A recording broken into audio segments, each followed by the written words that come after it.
We've been talking a lot lately about inflation, numbers coming out, of course, this past week showing inflation had gone down.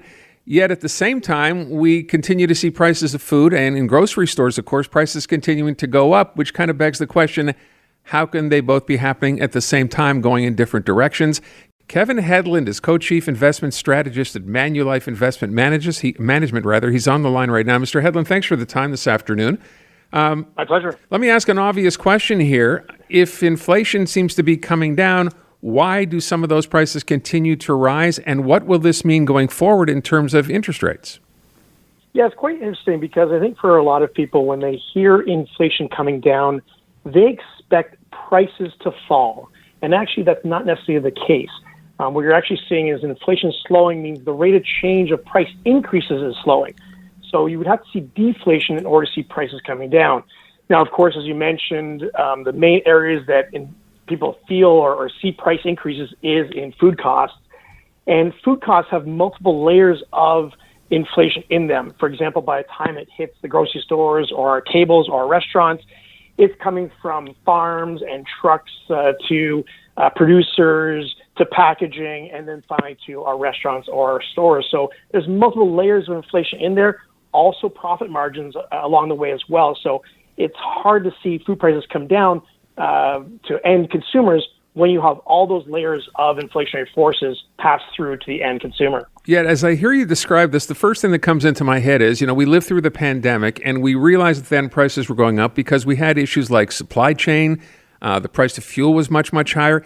We've seen both of those areas, for example, when it comes to getting food to your table, actually go down.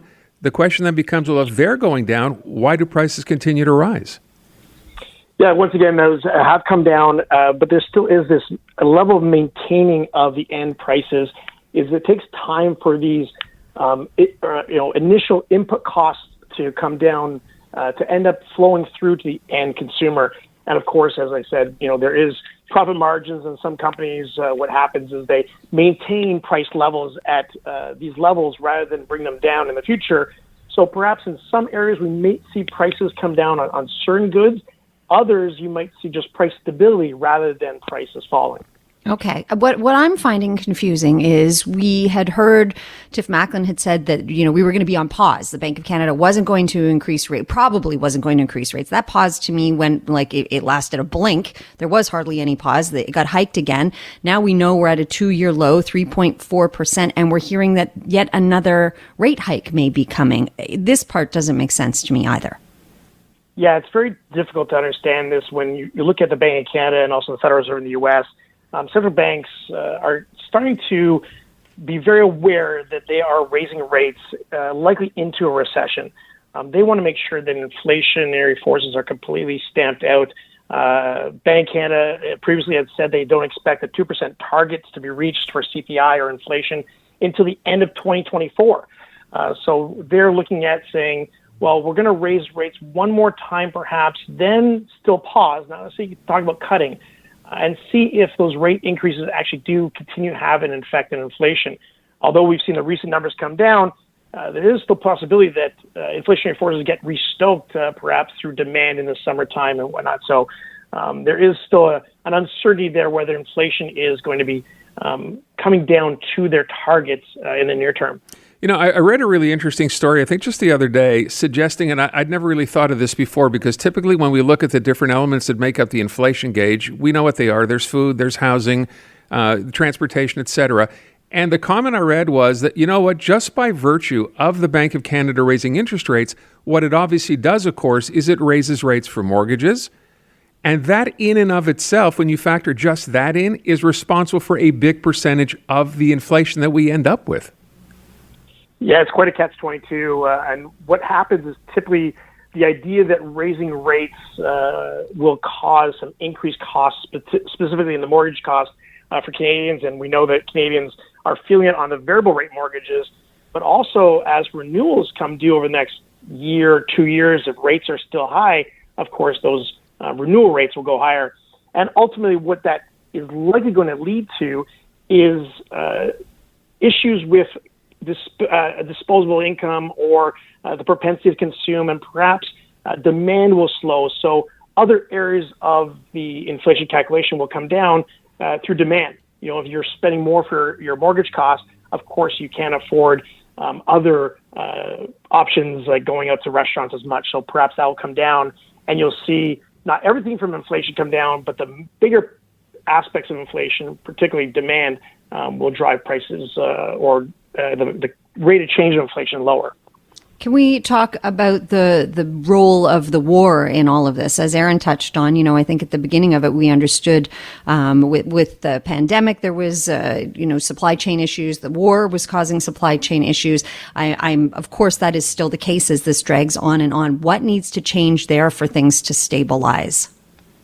That's a very good question. There's a lot of uncertainty there in terms of supply chains through Ukraine and Russia, and of course Europe. There's still, the issue with natural gas in Europe, and of course, as they demand natural gas or oil from other areas, that is an overall drag on the overall supply-demand equation.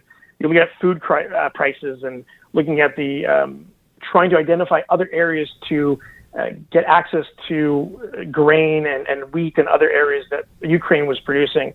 So there's a lot of uncertainty there as to still trying to find alternative sources of that supply, and that hasn't been regulated just yet, and that's why we haven't seen, all the prices aren't perhaps increasing as much, and we are seeing food prices start to come down. It does take a lag effect in terms of affecting eventually at the end consumer level. So things are going to get worse before they get better. I mean, we can't anticipate any end to this war, obviously. But when do you think we can start hoping that things get better in terms of our pocketbooks, our day-to-day expenses?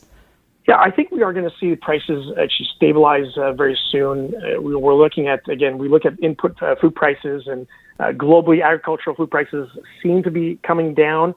And there seems to be a bit of a 1 to 2 quarter lag or 3 month to 6 month lag in terms of seeing stability in the end prices. So there seems to be a light at the end of the tunnel right now, but it still seems a lot far off for the end consumer as they're feeling the pinch in their pocketbooks for sure. But I think price stability is coming, and we should see it in the near term. I would ask one other thing, and we've talked about this before, and we know the Bank of Canada looks at this too, labor statistics, right, with respect to employment and whether beyond just employment, whether prices are going up, salaries are going up, because that's going to be an important component of the Bank of Canada's next decision. What are you anticipating there? Yeah, definitely salaries have gone up. We know that minimum wage increases have affected the issue there. Of course, labor shortages in key areas like services drive prices higher as the power is in the employee's hands rather than the employer's hands. So that is definitely a cause to the inflation calculation. But when you look at inflation, it's based on base effects and year-over-year change or month-over-month change.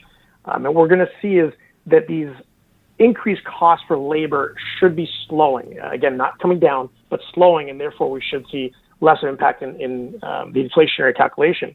At the same time, labor shortages in a lot of areas haven't gone away. That still remains an issue, and I think that's something that's more structural in nature than just a result of COVID or the pandemic. It's demographics.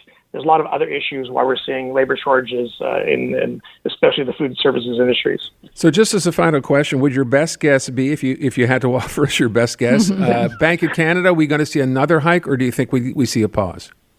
I would expect right now we would see another hike and then perhaps a prolonged pause, provided that the information that's coming out is in line with their expectations.